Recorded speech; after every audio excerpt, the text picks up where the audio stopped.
The International Chamber of Commerce Secretary General is with us now live in Los Angeles. Great to have you back on Bloomberg TV and radio. Great to be here. What do you make of this different flavor at Milken this year? There's an urgency, there's an uncertainty that you might not normally find at this conference.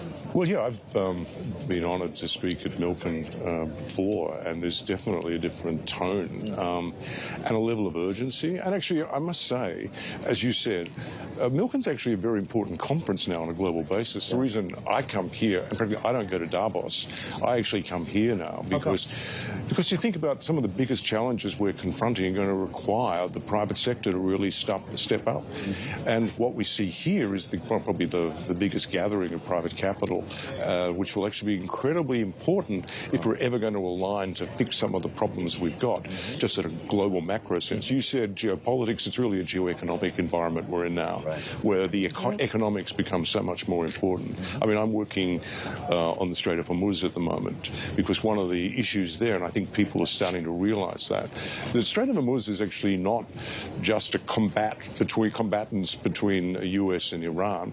It's also framed very much in oil and gas, but people are forgetting or not seeing yet, which is one of the most important elements, is a crisis which is emerging around access to fertilizer.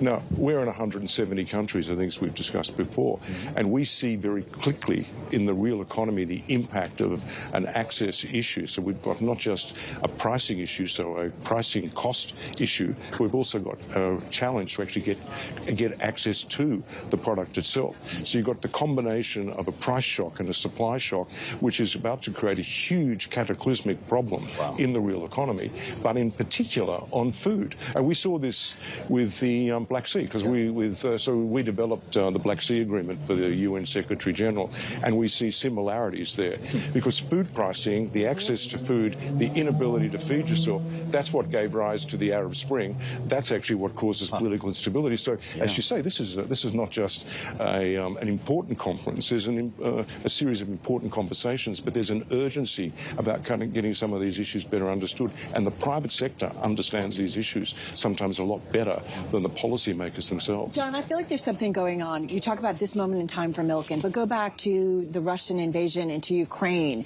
and the breadbasket to the world. And we saw grain prices certainly impacted. Go back to COVID. And, you know, we didn't have masks. We didn't have a lot of supplies, things that Americans took for granted. We're all looking at our supply chains. And it does feel like there's each country on a grab to make sure that they have what they need.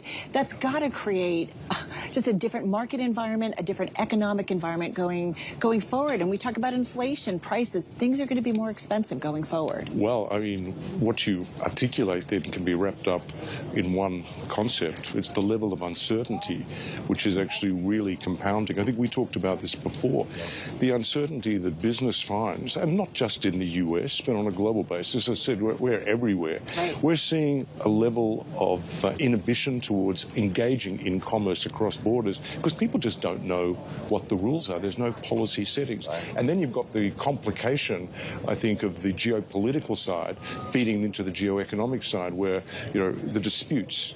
Where's the multilateral system? Where are the institutions that are actually supposed to be able to be used here in these environments? So it's not clear to people. We actually did an economic... Where are they? Where are they? Why aren't they working? Why isn't there that respect anymore? Well, in the end, one of the challenges for the institution is actually the willingness of their member states to do something. I was just in Yaoundé at the WTO ministerial meeting, and if there's one takeaway from that, is that the idea of consensus-based multilateralism is over.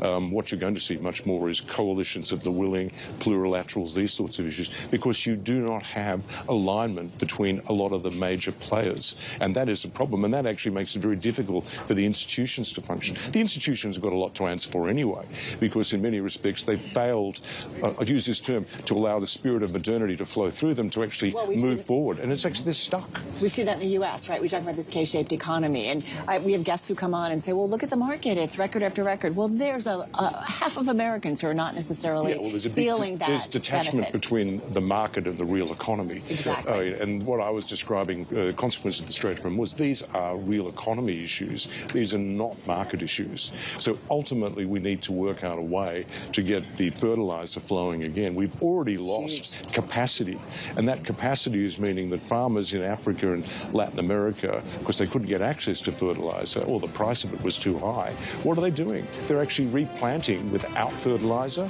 or not planting, which means yields are going to suffer quite dramatically. And we see that coming in 3 months.